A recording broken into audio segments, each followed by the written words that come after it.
Hello friends, once again you all are welcome to the world of physics by K.H. Goyal.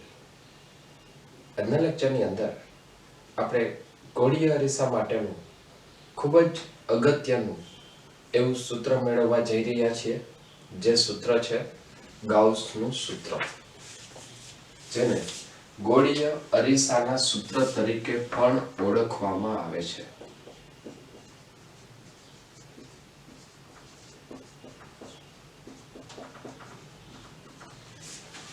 ગૌસનું સૂત્ર અથવા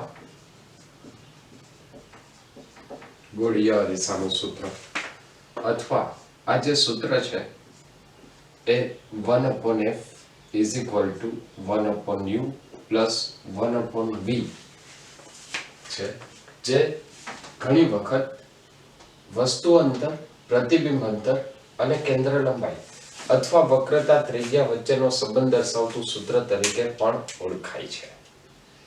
આ સૂત્ર અંતર્ગોળ અને બહિર્ગોળ બંને અરીસાઓ માટે સાબિત કરી શકાય, બંને અરીસાઓ માટે વેલિડ છે, તથા બે પ્રકારે સાબિત કરી શકાય. એક આવશે બિંદુવત વસ્તુ માટે, એટલે કે વસ્તુને તમે પોઈન્ટ લાઈક લઈ લો, બિંદુવત લઈ લો, અને બીજું આવશે એક્સટેન્ડેડ ઓબ્જેક્ટ, એટલે જ્યાં વસ્તુ બિંદુવત નથી, કંઈક વસ્તુ મોટી છે. તો આપણે એક્સટેન્ડેડ ઓબ્જેક્ટ માટે બંને અરીસાઓ માટે આ ગાઉસનું સૂત્ર, ગૌસનું જે સૂત્ર છે એ સૂત્ર આપણે સાબિત કરીશું. તો સૌપ્રથમ હું વાત કરું છું અંતર્ગોળ અરીસા માટે ગૌસનું સૂત્ર.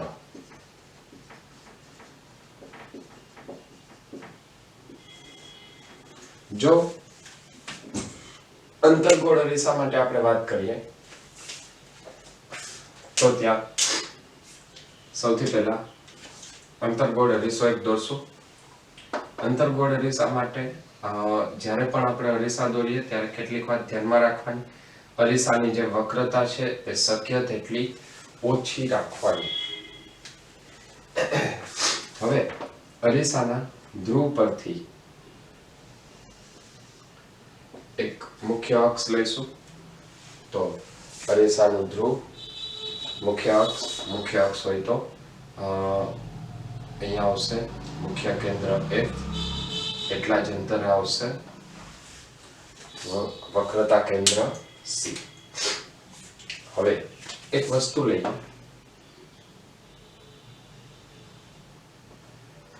આ એક વસ્તુ AB છે જેનું આપણે પ્રતિબિંબ મેળવવું છે, અને એનું પ્રતિબિંબ મેળવવા માટે આપણે બે કિરણો પસાર કરશું. પહેલું કિરણ કે જે મુખ્ય અક્ષને સમાંતર જશે. જો કોઈ કિરણ મુખ્ય અક્ષને સમાંતર જાય તો એ F માંથી પસાર થાય.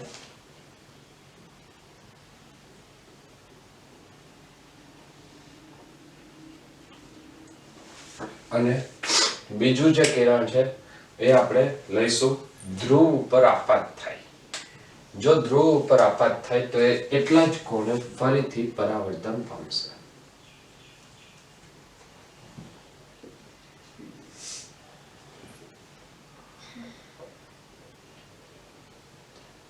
જો કોઈ પ્રકાશનું કિરણ ધ્રુવ પર આપાત થાય તો તે તેટલા જ કોણે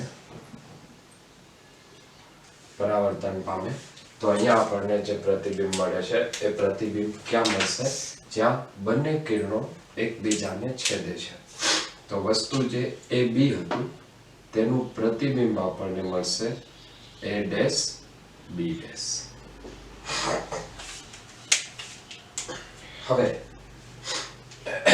આ આકૃતિમાં થોડું એવું નામ નિર્દેશન કરી દે.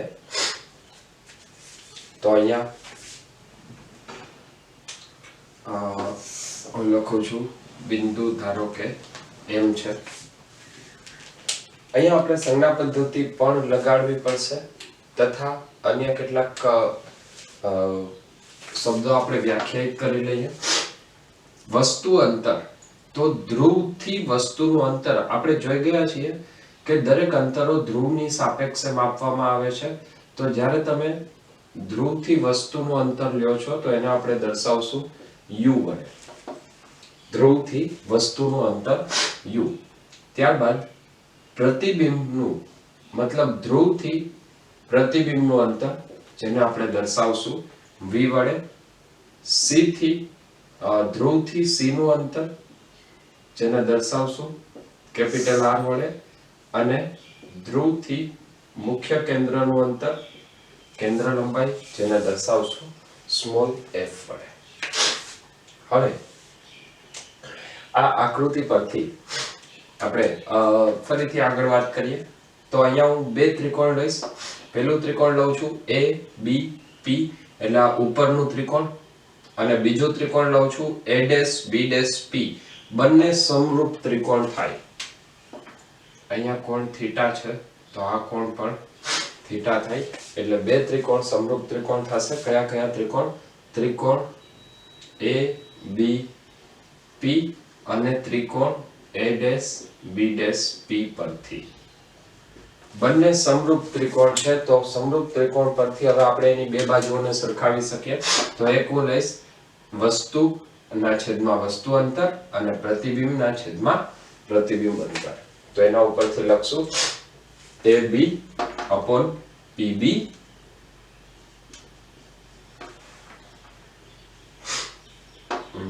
ab અથવા હું અહીંયા લખું છું ba upon pb is equal to b dash a dash upon pb dash. b dash a dash upon pb dash. આ સૂત્રને હું ફરી પાછું અહીંયા લખું છું b dash a dash ના છેદમાં ba is equal to pb dash ના છેદમાં pb. આને હું કહી દઉં છું સમીકરણ નંબર 1. ફરીથી રિપીટ કરું છું. આકૃતિની અંદર આપણે બે ત્રિકોણ લીધા abp અને a b p. આ બે ત્રિકોણ સમરૂપ ત્રિકોણ છે એટલા માટે આપણને એક પરિણામ મળ્યું. હવે બીજા હું જે ત્રિકોણ લઉં છું એ ત્રિકોણ લઉં છું MPF. ત્રિકોણ MPF અને a b f. અહીંયા જે ત્રિકોણ MPF છે એ પણ કાટકોણ ત્રિકોણ બનશે. એની પાછળનું કારણ એ છે કે આ અરીસાની વક્રતા ખૂબ જ ઓછી છે. અરીસાની વક્રતા ખૂબ જ ઓછી છે મતલબ આ બે બિંદુઓ, જો અહીંયા હું P' કહું તો P' અને P બિંદુઓ એકબીજાની તદ્દન નજીક થાય. આપણે આગળ પણ વાત કરી લીધી છે. માની લઈએ કે આ ગોળીય અરીસો છે, અરીસો આમાંથી બનાવવાનો છે તો આનો ખૂબ જ નાનો ભાગ લેવામાં આવે છે, માત્ર આટલો ભાગ જ. તો એની વક્રતા ખૂબ જ ઓછી હોય. એની વક્રતા ખૂબ જ ઓછી હોય તો અહીંયા P અને P' બંનેનું અંતર અવગણી શકાય તેટલું હોય. તો હવે ફરીથી હું અહીંયા બે ત્રિકોણ લઈશ. કયા કયા ત્રિકોણ લઈશું? MPF અને a b f.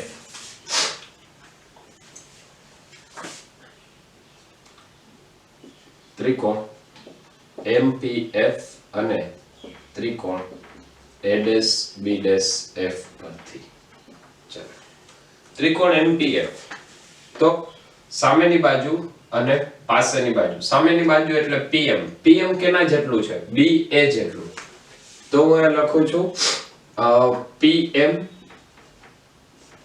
upon PM upon PF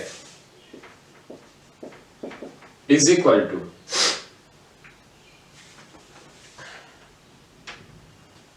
PM upon PF અને બીજું જે ત્રિકોણ લીધું છે એના માટે લખશું FB dash upon B dash A dash. બાજુ કઈ કઈ લીધી છે? PM. તો PM ને અનુરૂપ બાજુ આવશે B dash A dash upon PF. PF ને અનુરૂપ બાજુ આવશે FB dash. તો આના ઉપરથી ફરીથી આપણે એક સમીકરણ બનાવીએ. B dash A dash ના છેદમાં PM. PM એટલે શું છે? BA જેટલું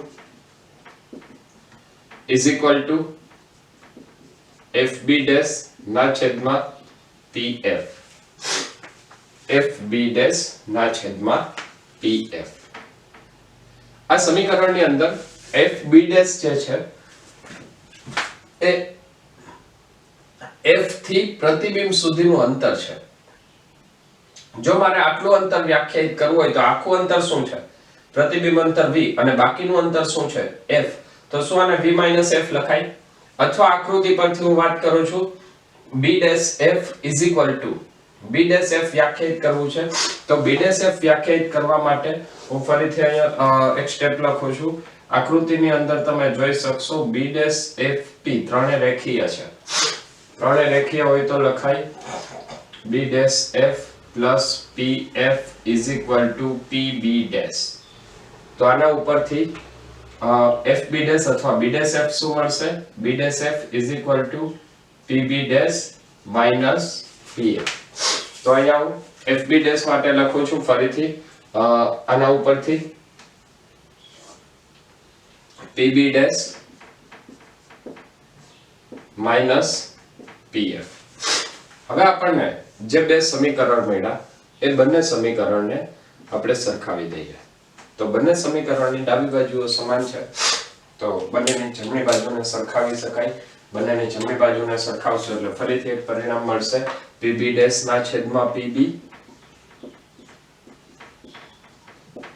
is equal to pb dash minus pf ના છેદમાં pf. હવે આ સમીકરણની અંદર સંજ્ઞા પદ્ધતિ લગાડીએ તો સંજ્ઞા પદ્ધતિના નિયમો એક વખત ફરીથી યાદ કરી લઈએ. સંજ્ઞા પદ્ધતિના નિયમો શું હતા? સૌથી પહેલો નિયમ હતો બધા જ અંતરો ધ્રુવ સાપેક્ષે માપવા. ત્યારબાદ નિયમ નંબર 2 આપત કિરણની દિશામાં લીધેલા અંતરો ધન અને વિરુદ્ધ દિશામાં લીધેલા અંતરો ઋણ લેવા. નિયમ નંબર 3 મુખ્ય અક્ષની ઉપરના અંતરો ધન અને મુખ્ય અક્ષની નીચેના અંતરો ઋણ લેવા. તો આ ત્રણ નિયમો વાપરી અને આપણે સંજ્ઞા પદ્ધતિ લગાડી લઈએ. તો સંજ્ઞા પ્રણાલી પરથી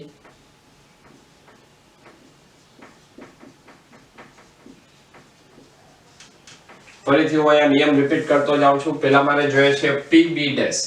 તો pb dash એટલે p થી b dash સુધીનું અંતર આ આપાત કિરણની દિશા છે.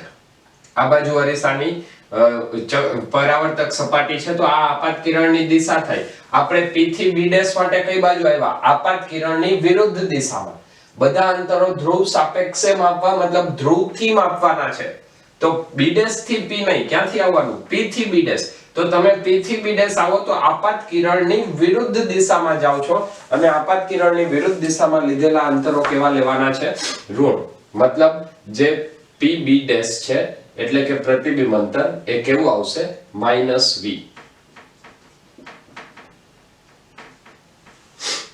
ક્લિયર છે? pb dash પછી આપણે જોઈએ છે pb. p થી b સુધીનું અંતર નિયમ નંબર 1 બધા અંતરો ધ્રુવ સાપેક્ષે માપવા. નિયમ નંબર 2 આપત કિરણની દિશામાં ધન તો વિરુદ્ધ દિશામાં ઋણ. મતલબ p થી b સુધીનું અંતર કેવું આવશે? તો p થી b સુધીનું અંતર પણ આવશે ઋણ.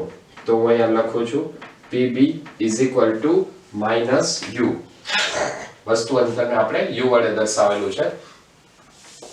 pb dash ની ઓલરેડી આપણે વાત કરી લીધી છે. p થી f બધા અંતરો ધ્રુવ સાપેક્ષે માપવા. આપાત કિરણની દિશામાં ધન વિરુદ્ધ દિશામાં ઋણ. p થી f આપાત કિરણની વિરુદ્ધ દિશામાં આવ્યા એટલે એ અંતર આવશે -f. ત્યારબાદ pf. ઓકે, હવે આ ત્રણેય જે અંતરો છે એ શું દર્શાવે છે એને એક વખત ફરીથી અહીંયા લખી લઉં છું. v એટલે એ છે પ્રતિબિંબ અંતર,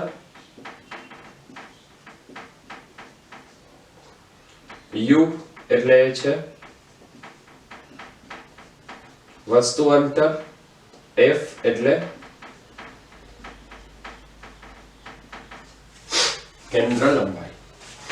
ચલો હવે આના માટે ફરીથી આપણે વાત કરીએ કે જે આપણે સૂત્ર મેળવેલું છે સૂત્રની અંદર સંજ્ઞા પ્રણાલી પરથી કિંમત મૂકી દે તો pb dash એટલે એ આવશે -v. pb એ છે -u is equal to pb dash એટલે -v માઇનસ પીએફ, પીએફ છે minus F divide by PF, PF આવશે માઇનસ એફ. આ સૂત્રને ફરીથી લખીએ તો આ સૂત્ર આવશે માઇનસ માઇનસ બંને પ્લસ થઈ જશે, v by u is equal to minus v plus F divide by minus F. આમાંથી હજી એકવાર માઇનસ કોમન કાઢી લઈએ તો સૂત્ર મળશે v by u is equal to minus v plus F છે તો એ થઈ જશે v minus F divide by F. અથવા આ સમીકરણને આવી રીતે પણ લખી શકાય v by u is equal to v by F minus f by F. f by F એટલે શું થઈ જશે 1.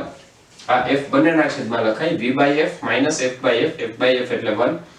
તો આના ઉપરથી ફરીથી આપણને એક સમીકરણ મળશે. આ સમીકરણને અગાઉ ફરીથી લખું છું. આ -1 ને આ બાજુ લઈ લઉં છું અને આ પદને આ બાજુ લઈ લઉં છું એટલે અહીંયા આવશે 1 ઇઝ ઇક્વલ ટુ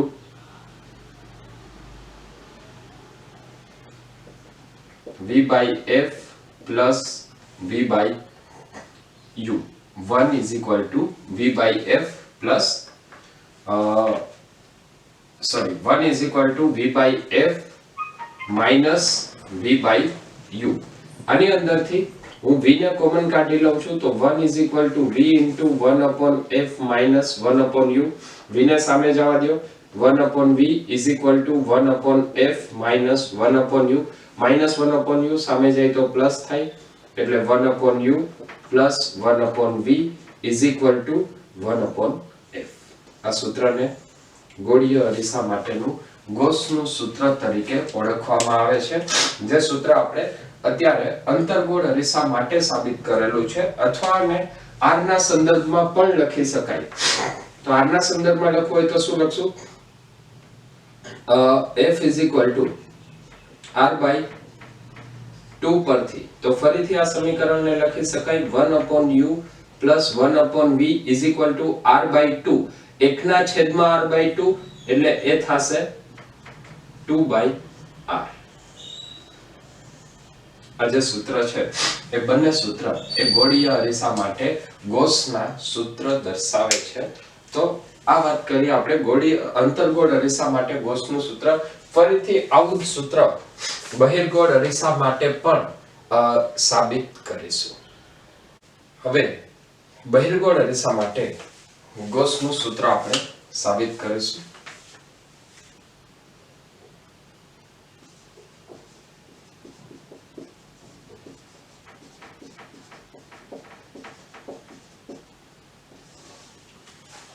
તો બહિર્ગોળ અરીસા માટે આપણે ગૌસનું સૂત્ર સાબિત કરીએ. એ ગૌસનું સૂત્ર સાબિત કરવા માટે સૌથી પહેલા હું અહીંયા એક બહિર્ગોળ અરીસો લઈશ.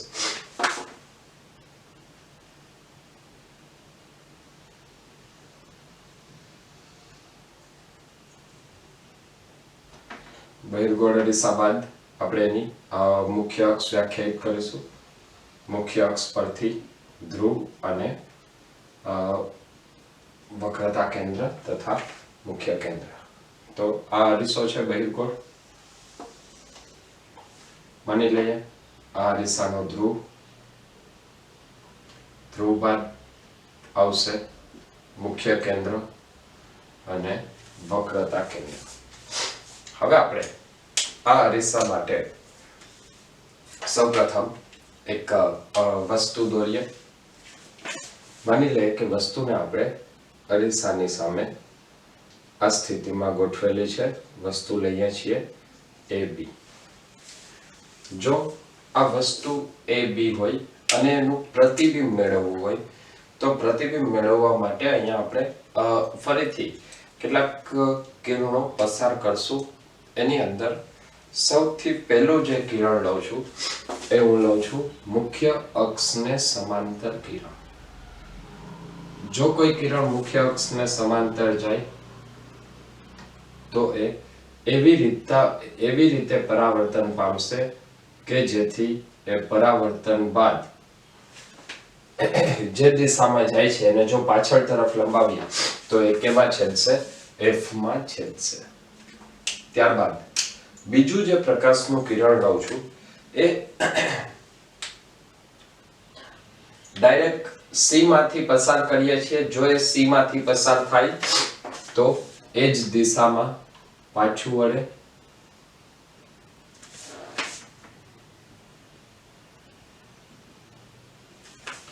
મતલબ આ જે પ્રકાશનું કિરણ જે દિશામાં આવશે એ જ દિશામાં એ પાછું ફરશે. અને ત્રીજું જે પ્રકાશનું કિરણ હું લઉં છું, હજી એક ત્રીજું કિરણ, એ હું ધ્રુવ ઉપર આપાત કરું છું.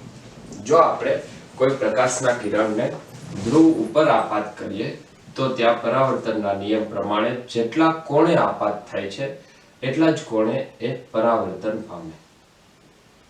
અને એને જો ફરીથી પાછળની દિશામાં એક્સટેન્ડ કરવામાં આવે તો તે એક બિંદુએ છેદે છે. અહીંયા મેં જે પ્રતિબિંબ રચેલું છે એ પ્રતિબિંબ 3 કિરણો દ્વારા રચેલું છે. સૌથી પહેલું કિરણ જે મુખ્ય અક્ષના સમાંતર વ્યૂહે પરાવર્તન પામ્યું, F માં છેદશે. મતલબ F માં છેદતું હોય તો આભાસ થાય. અરીસાને લંબ રૂપે ગયું તો એ C માં પસાર થાય. અને ધ્રુવ ઉપર આપાત થયું તો જેટલા કોણે આપાત થયું એટલા જ કોણે પરાવર્તન પામશે. અને ફરીથી પાછળ લંબાવો તો એ તમને એક જ બિંદુએ ત્રણેય કિરણો છેદે છે, જે છેદતા હોય તેવો આભાસ થાય છે, જે આપણને પ્રતિબિંબ આપશે A ડેશ B ડેશ. હવે અહીં આપણે ફરીથી વસ્તુ અંતર, પ્રતિબિંબ અંતર, કેન્દ્ર લંબાઈ, વક્રતા ત્રિજ્યા બધા પદ વ્યાખ્યાયિત કરીએ. તો P થી B સુધીનું જે અંતર આવશે, તો P થી B સુધીનું અંતરને આપણે કહીશું વસ્તુ અંતર, જેને દર્શાવીએ છીએ U વડે. P થી B ડેશ સુધીનું અંતર એ થશે પ્રતિબિંબ અંતર, જેને આપણે દર્શાવીએ છીએ V વડે. P થી F સુધીનું અંતર કેન્દ્ર લંબાઈ સ્મોલ f, અને P થી C સુધીનું અંતર વક્રતા ત્રિજ્યા કેપિટલ R. હવે આના માટે આપણે અહીંયા વાત કરીએ તો આની અંદર હું બે ત્રિકોણ લઉં છું. એ ત્રિકોણ હું લઉં છું ત્રિકોણ ABC, મતલબ આ આખું મોટું ત્રિકોણ, ત્રિકોણ ABC, અને બીજું ત્રિકોણ લઉં છું ABC. ફરીથી રિપીટ કરું છું, બે ત્રિકોણ લઉં છું ABC, એટલે આ આખું મોટું ત્રિકોણ, અને ત્રિકોણ ABC.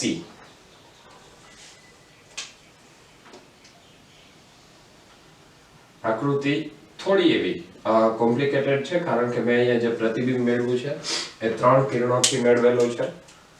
તો આકૃતિને થોડી વધારે ધ્યાનથી સમજજો. આ છે વસ્તુ AB. વસ્તુમાંથી આપણે જે પ્રતિબિંબ મેળવેલા છે એ પ્રતિબિંબને મારે જે બે ત્રિકોણની જરૂર છે એ બે ત્રિકોણના સંદર્ભમાં તમને એક વખત બતાવું છું.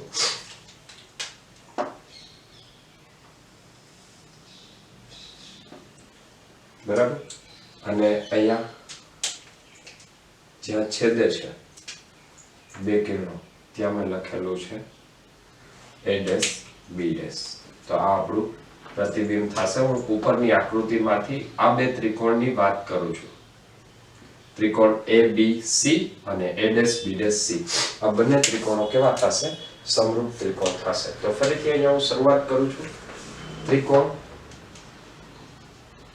ABC અને ત્રિકોણ A dash B dash C બંને સમરૂપ ત્રિકોણ છે. જો બંને સમરૂપ ત્રિકોણ હોય તો એના માટે લખાય AB ના છેદમાં BC is equal to A dash B dash ના છેદમાં B ડેશ C.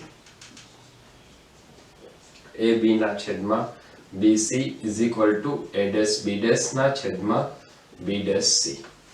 અથવા આને આવી રીતે પણ લખી શકાય A ડેશ B ડેશ ના છેદમાં AB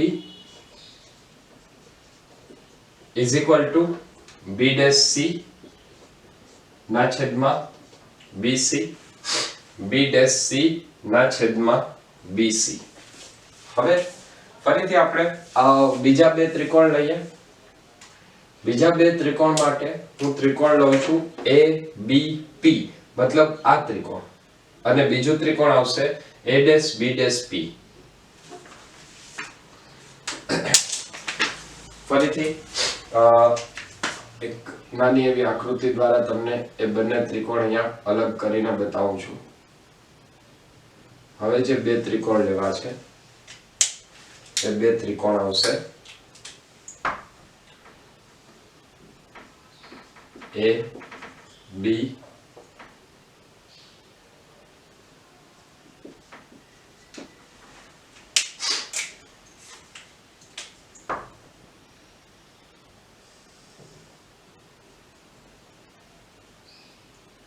આ બે ત્રિકોણ આપણે લેવાના છે ABP અને A'B'P.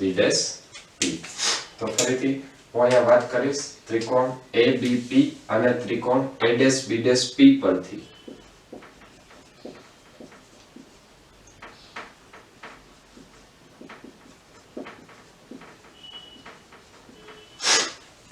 ચલો તો હવે અહીંયા શું મળશે ABP અને A'B'P પરથી AB ના છેદમાં PB is equal to A'B' ના છેદમાં B'P. AB ના છેદમાં PB is equal to A'B' ના છેદમાં PB'. ચલો તો આના માટે ફરીથી હું આ સમીકરણને લખું છું A'B' by AB is equal to PB' by PB. અને હું કહી દઉં છું સમીકરણ નંબર 2 અને જે આપણને આગળ મળેલું હતું A'B' ના છેદમાં AB વાળું પહેલા બે સમરૂપ ત્રિકોણ ઉપરથી એને હું કહી દઉં છું સમીકરણ નંબર 1. હવે 1 અને 2 બંનેને સરખાવીએ તો ફરીથી આપણે લખશું સમીકરણ નંબર 1 અને 2 પરથી A'B' ના છેદમાં AB તો અહીંયા આવશે B'C by BC is equal to PB' by PB. B'C એટલે શું થશે તો B'C ને જો વ્યાખ્યાયિત કરવું હોય તો એ આવશે R minus V.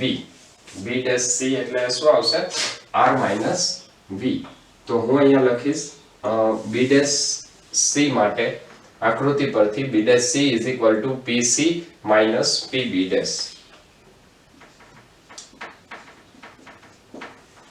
PC minus PB' divided by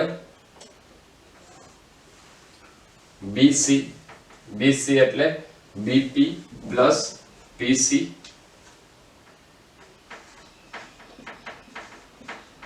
is equal to PB' divided by PB. હવે આની અંદર ફરીથી સંજ્ઞા પ્રણાલી લગાડી દે. સંજ્ઞા પ્રણાલી લગાડશું તો આપણને પરિણામ મળશે. તો હું અહીંયા વાત કરું છું સંજ્ઞા પ્રણાલી પરથી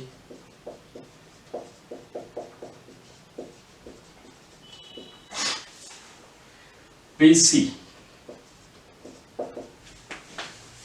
સંજ્ઞા પ્રણાલીને ફરી એક વખત યાદ કરી લઈએ. બધા અંતરો ધ્રુવની સાપેક્ષે માપવા. આપાત કિરણની દિશામાં હોય તો ધન અને વિરુદ્ધ દિશામાં હોય તો ઋણ અને મુખ્ય અક્ષની ઉપરના અંતરો ધન અને નીચેના અંતરો ઋણમાં લેવા. તો અહીંયા PC એટલે તમારે જવાનું છે P થી C. તમે આ દિશામાં જાઓ છો અને આપાત કિરણ પણ આ દિશામાં છે તો તમે કઈ દિશામાં ગયા આપાત કિરણની દિશામાં. આપાત કિરણની દિશામાં જાઓ તો અંતર કેવું ધન. તો P થી C એટલે એ R આવશે અને R એ શું થાય વક્રતા ત્રિજ્યા. એ કેવું આવશે પ્લસ R. PC પછી છે PB'. P થી B' એટલે એ થશે V અને V શું છે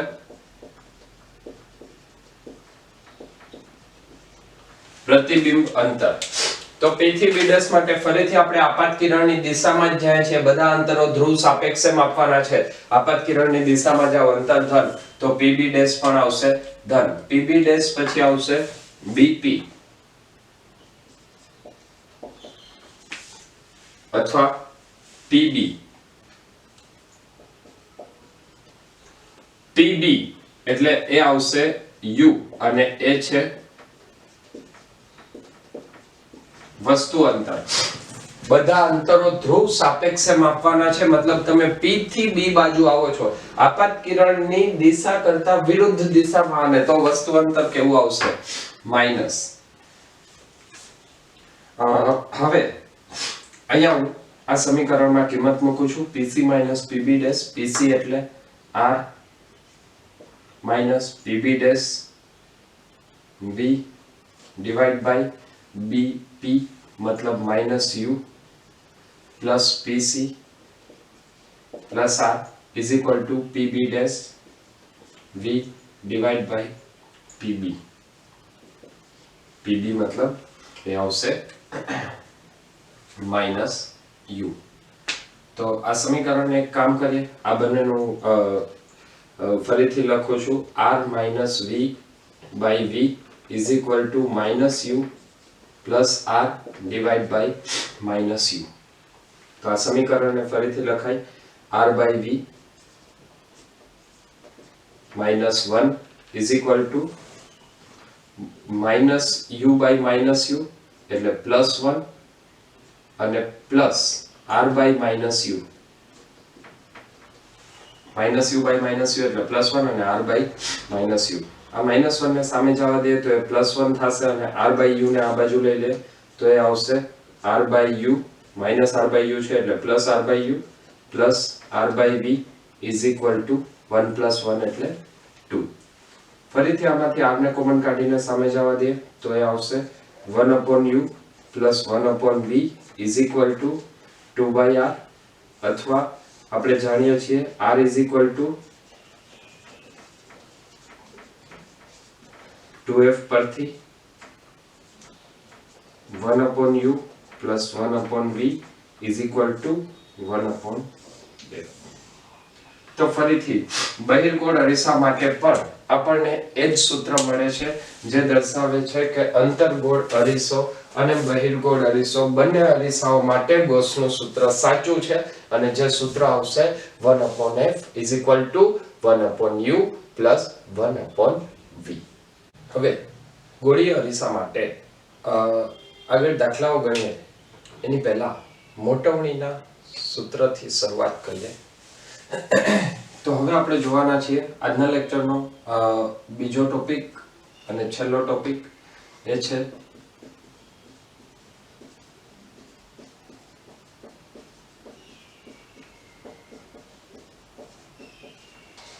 ગોળીય અરીસા માટે મોટવણી. તો ગોળીય અરીસા માટે મોટવણીની જો આપણે વાત કરીએ તો ગોળીય અરીસા માટે મોટવણી એટલે શું? સૌપ્રથમ તો મોટવણી શબ્દ કેના ઉપરથી આવેલો છે? મોટવણી મતલબ મોટું.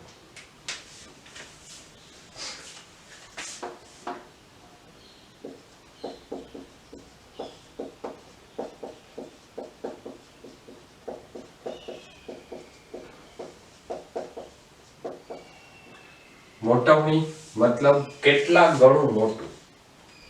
દાખલા તરીકે જો આપણે અહીંયા એવી વાત કરીએ કે એક વસ્તુ છે, એનું ગોળીય અરીસા દ્વારા એક પ્રતિબિંબ રચાણું, તો આ પ્રતિબિંબ વસ્તુ કરતા કેવડું છે? આજે આપણે પ્રશ્નનો જવાબ દઈએ છીએ પ્રતિબિંબ વસ્તુ કરતા કેવડું છે, એ જ એની મોટવણી બતાવે છે. તો મોટવણી એ હંમેશા કેનું માપ છે? પ્રતિબિંબનું. કેની સાપેક્ષમાં? વસ્તુની સાપેક્ષમાં. તો સૌથી પહેલા મોટવણીનો બેઝિક ખ્યાલ ક્લિયર કરી લઈએ. મોટવણી એટલે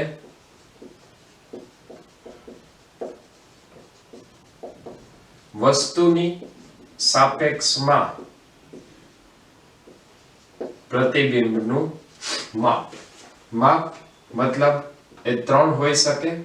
એક આવશે ઊંચાઈના સંદર્ભમાં, બીજું આવશે અંતરના સંદર્ભમાં, અને ત્રીજું આવશે કોણના સંદર્ભમાં.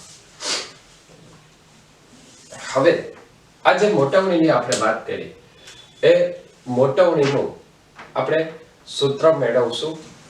એ સૂત્ર આપણે બંને મોટવણીના બંને અરીસા માટે મેળવશું. એ પહેલા આપણે મોટવણીના પ્રકાર છે એ પ્રકાર જોઈ લઈએ.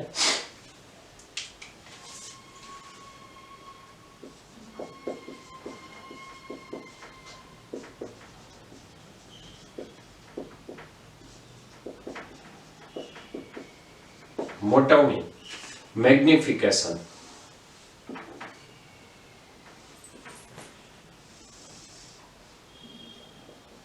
એના 3 પ્રકાર છે. પહેલો પ્રકાર આવશે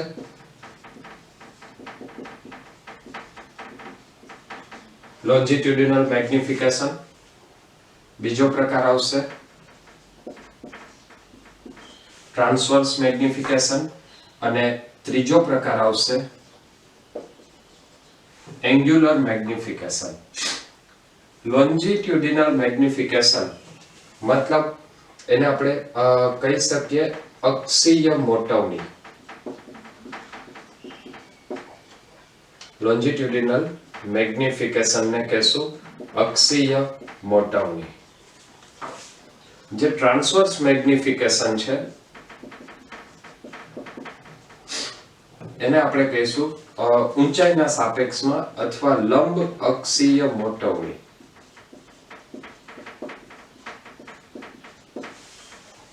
અને જે એન્ગ્યુલર મેગ્નિફિકેશન છે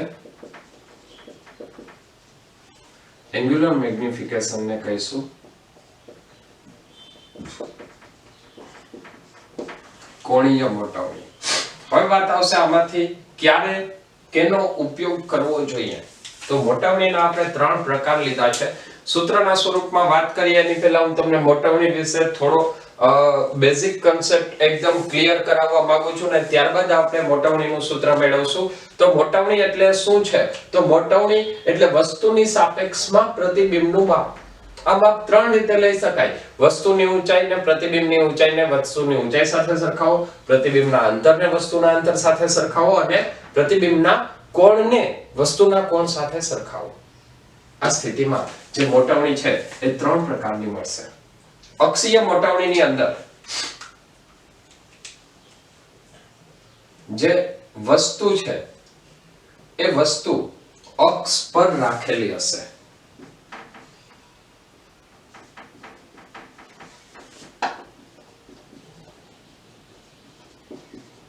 વસ્તુને અક્ષને સમાંતર રાખેલી હોય તો ત્યાં અક્ષીય મોટવણી આવશે. જો વસ્તુને અક્ષને લંબ રાખેલી હોય તો ત્યાં લંબ અક્ષીય અથવા આના માટે ઘણી વખત શબ્દ વપરાય છે રેખીય મોટવણી. તો આમાં વસ્તુ કેવી આવશે? અક્ષને લંબ ગોઠવવામાં આવેલી હોય અને આની અંદર જે વસ્તુ છે એ આખી ત્રિપરિમાણમાં હોય. જો વસ્તુ ત્રિપરિમાણમાં હોય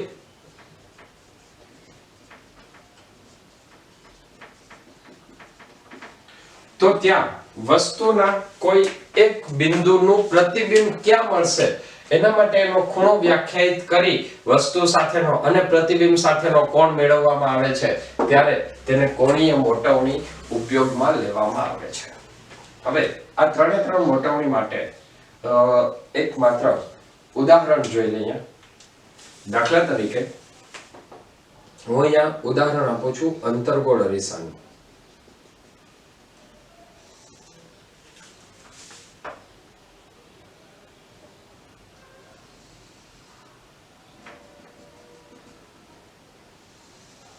હું તમને અત્યારે એ ક્લિયર કરાવવા માંગુ છું કે ક્યારે કઈ મોટવણીનો ઉપયોગ થાય. ત્યારબાદ આપણે મોટવણી શબ્દનો આગળ ઉપર અભ્યાસ કરશું. ત્યારબાદ એનું સૂત્ર મેળવશું અને સૂત્ર મેળવ્યા બાદ આપણે આગળના લેક્ચરની અંદર મોટવણી કેટલી છે એ સાથે સાથે અભ્યાસ કરીશું. તો સૌથી પહેલા જો વસ્તુને આની અંદર હું F અને C પણ લખી નાખું છું. તો અહીંયા હું લખું છું આ આવશે કેપિટલ F, આ આવશે C, capital F, C, capital F અને C. જો અહીંયા વસ્તુને અક્ષ ઉપર રાખવામાં આવે, માની લઈએ કે વસ્તુને અક્ષ ઉપર કંઈક આવી રીતે રાખેલી છે. આ આપણી વસ્તુ AB છે. હવે એનું જે પ્રતિબિંબ મળશે એ પ્રતિબિંબ વસ્તુ અક્ષ ઉપર છે તો પ્રતિબિંબ પણ અક્ષ ઉપર જ મળશે. અને આ જે આપણું પ્રતિબિંબ થશે એ B' A' એ આપણું પ્રતિબિંબ મળશે. તો આ જે મોટવણી થઈ એ આવશે અક્ષીય મોટવણી. દાખલા તરીકે વસ્તુને આપણે અક્ષને લંબ આવી રીતે ક્યાંક ગોઠવેલી છે અને હું કહી દઉં છું વસ્તુ AB, તો એનું આપણને જે પ્રતિબિંબ મળશે એ પ્રતિબિંબ B' A', તો આ જે મોટવણી મળી એ મોટવણીને કહેવાય રેખીય મોટવણી અથવા ટ્રાન્સવર્સ મેગ્નિફિકેશન. અને જો કોઈ ત્રિપરિમાણીય વસ્તુ હોય, દાખલા તરીકે આવો એક પદાર્થ છે ત્રિપરિમાણમાં અને તેનું આપણે પ્રતિબિંબ મેળવીએ છીએ, તો તેનું પ્રતિબિંબ આપણને જે મળશે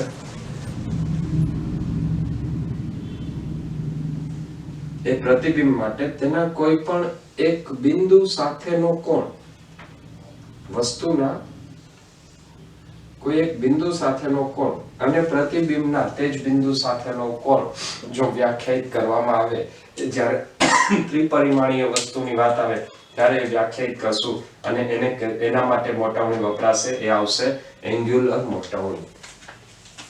તો મોટવણીના 3 પ્રકાર આવશે: લોન્જિટ્યુડિનલ એટલે કે અક્ષીય, ટ્રાન્સવર્સ એટલે કે રેખીય અને એન્ગ્યુલર એટલે કોણીય મોટવણી. હવે આ સૂત્ર જોયા, મોટવણીના પ્રકાર બાદ આપણે અંતર્ગોળ અરીસા માટે અને બહિર્ગોળ અરીસા માટે મોટવણીનું સૂત્ર મેળવીશું. હવે ગોળીય અરીસા માટે મોટવણીનું સૂત્ર આપણે મેળવશું, જે બંને અરીસા માટે આપણે સાબિત કરીશું.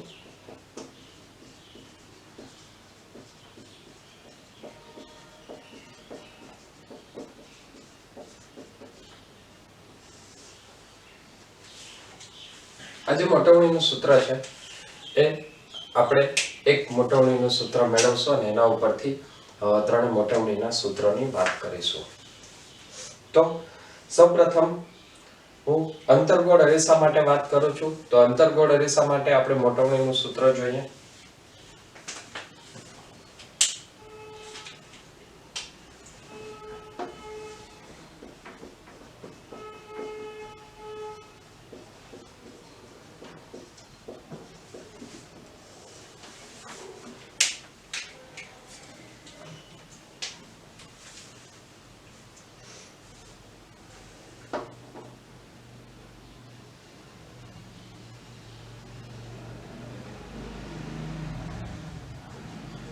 માની લે આ આંતરગોળ અરીસો છે,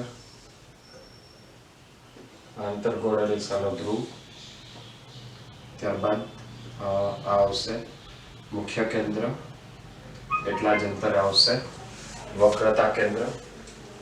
તો આના માટે આપણે પ્રતિબિંબની વાત કરવી છે. પ્રતિબિંબની વાત કરવા માટે સૌથી પહેલા હું અહીંયા એક વસ્તુ લઈ લઉં છું.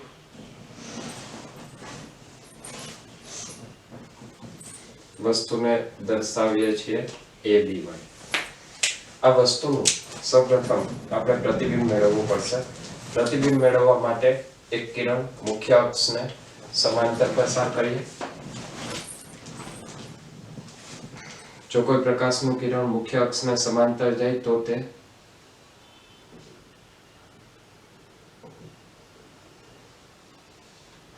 F માંથી નીકળશે અને બીજું અહીંયા જે આપણે કિરણ લેશું એ આવશે ધ્રુવ P પર આપાત થાય છે. જો કોઈ પ્રકાશનું કિરણ ધ્રુવ P ઉપર આપાત થાય તો એ કિરણ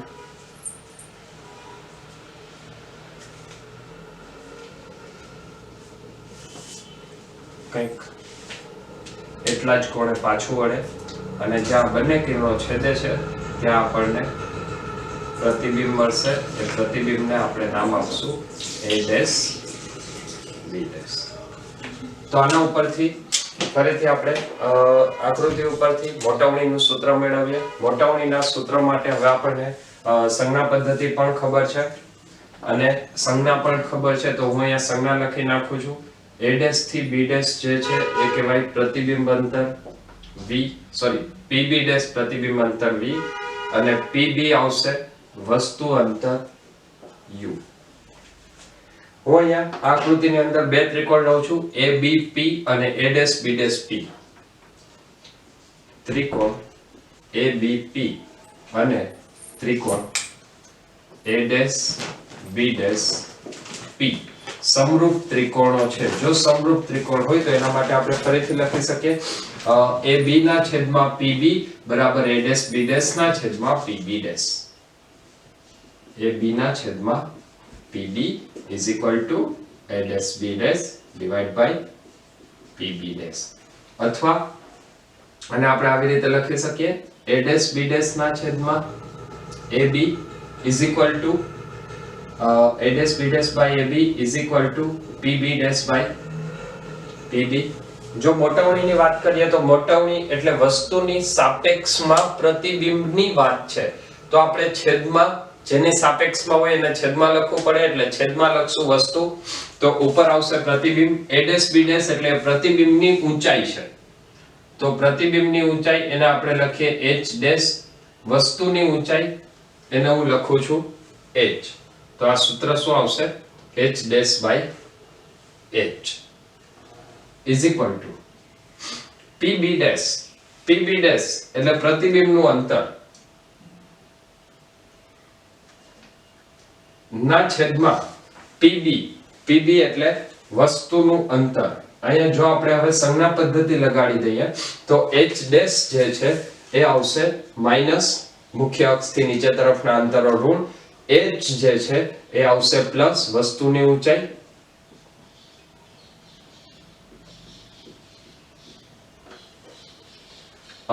ધન PB ડેશ.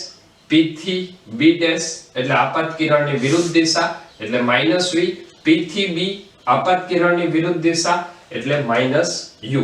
આપણે મોટાવણીની ઓલરેડી વાત કરેલી છે. મોટાવણી એટલે પ્રતિબિંબની ઊંચાઈ ના છેદમાં વસ્તુની ઊંચાઈ, તો આ માઈનસ માઈનસ બંને પ્લસ થઈ જશે. તો મોટાવણીનું જો સૂત્ર લખવું હોય તો મોટાવણી એટલે h dash by h is equal to -v by u.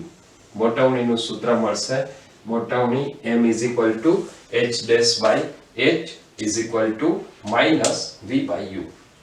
આ અંતર્ગોળ અરીસા માટે મોટાવણીનું સૂત્ર મેળવ્યું. હવે આપણે ફરીથી એવું જ એક સૂત્ર મેળવીએ મોટાવણીનું બહિર્ગોળ અરીસા માટે.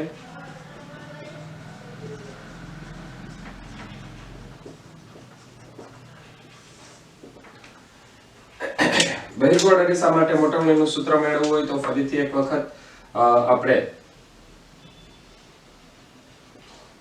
એક બહિર્ગોળ અરીસો વિચારશું.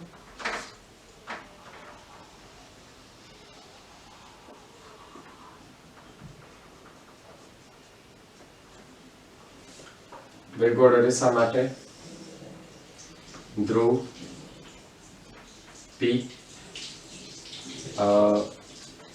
F અને C. ત્યારબાદ હવે વસ્તુને રાખીશું. તો વસ્તુને જે આપણે રાખશું એને કહીએ વસ્તુ AB. આ વસ્તુનું પ્રતિબિંબ મેળવવું છે. તો આ વસ્તુનું પ્રતિબિંબ મેળવવા માટે અહીંયા હું ફરીથી બે કિરણો લઉં છું. પહેલું કિરણ કે જે સીધે સીધું અરીસાના કેન્દ્ર એટલે કે વક્રતા કેન્દ્રમાંથી પસાર થાય. જો કોઈ કિરણ અરીસાના વક્રતા કેન્દ્રમાંથી પસાર થતું હોય તો એ વક્રતા કેન્દ્રની દિશામાં જ પાછું થશે, એટલે આ પહેલું કિરણ મળશે. એ બીજું કિરણ ધ્રુવ પર આપાત થાય છે અને જો કોઈ પ્રકાશનું કિરણ ધ્રુવ પર આપાત થતું હોય તો તે એટલા જ કોણે પરાવર્તન પામશે. અને જો આ કિરણને પાછળની તરફ લંબાવવામાં આવે તો ત્યાં જ્યાં બે કિરણો છેદતા હોય તેવો આભાસ થાય ત્યાં આપણને ફરીથી પ્રતિબિંબ મળશે અને હું કહી દઉં છું પ્રતિબિંબ A ડેશ B ડેશ. તો હવે આપણે ફરીથી આ આકૃતિની અંદર બે ત્રિકોણ માટે વાત કરશું. એ બે ત્રિકોણ આવશે ત્રિકોણ ABP અને A dash B dash P. ફરીથી આ ઊંચાઈને હું વ્યાખ્યાયિત કરી દઉં છું. વસ્તુની ઊંચાઈને આપણે h વડે દર્શાવશું અને પ્રતિબિંબની ઊંચાઈને લખશું h ડેશ. વસ્તુનું જે અંતર છે એ આવશે u અને પ્રતિબિંબ અંતર આવશે b. હવે અહીંયા ફરીથી આવશે ત્રિકોણ ABP અને ત્રિકોણ A dash B dash P. બંને સમરૂપ ત્રિકોણો છે. તો જો બંને સમરૂપ ત્રિકોણ હોય તો એના માટે ફરીથી લખાય AB ના છેદમાં PB, AB divide by PB is equal to A dash B dash ના છેદમાં PB ડેશ. તો આના ઉપરથી ફરીથી લખશું A dash B dash by AB is equal to PB dash by PB. આપણને ખબર છે A ડેશ B ડેશ એટલે H ડેશ ના છેદમાં AB એટલે H. તો H ડેશ બાય H એ શું આવશે? H ડેશ બાય H એ છે મોટાવણી. તો PB ડેશ એટલે એ છે પ્રતિબિંબ અંતર. અહીંયા પ્રતિબિંબ અંતર કેવું? ધ્રુવ થી B ડેશ નું અંતર આપાત કિરણની દિશામાં છે ને આપાત કિરણની દિશામાં લીધેલા અંતર ધન આવે. PB આપાત કિરણની વિરુદ્ધ દિશામાં લીધેલા અંતર આવશે ઋણ. તો અહીંયા આપણને હવે મોટવણીનું સૂત્ર મળશે m h h -v/u. અહીંયા ફરીથી અંતર્ગોળ અને બહિર્ગોળ બંને અરીસાઓ માટે મોટવણીનું એક જ સૂત્ર મળે છે જે દર્શાવે છે કે જેમ ગૌસનું સૂત્ર અંતર્ગોળ અને બહિર્ગોળ બંને અરીસા માટે લાગુ પાડી શકાય તેવી જ રીતે મોટવણીનું સૂત્ર પણ અંતર્ગોળ અને બહિર્ગોળ બંને અરીસાઓ માટે લાગુ પાડી શકાશે. હવે નેક્સ્ટ લેક્ચરની અંદર આપણે વસ્તુને ક્યાં રાખીએ તો એનું પ્રતિબિંબ ક્યાં મળે તેની મોટવણી જે આપણે આગળના લેક્ચરની અંદર જોયેલું હતું કે મોટવણી ધન અને ઋણ greater than 1 very greater than 1 less than 1 very less than 1 is equal to 1 આ બધી શરતોનું ક્યારે પાલન થાય તો એ જે આપણે ત્યારે મોટવણીની ડાયરેક્ટ વાત કરેલી હતી એ જ વાતને આવતા લેક્ચરની અંદર આપણે મૂલ્યના સ્વરૂપમાં સાબિત કરવા જઈ રહ્યા છીએ. તો ખૂબ જ ઝડપથી આવતા લેક્ચરની અંદર ગૌસના સૂત્રના હળવા દાખલાઓ સાથે મળીએ છીએ. તો ત્યાં સુધી બધા મહેનત કરતા રહો. Wish you all the best.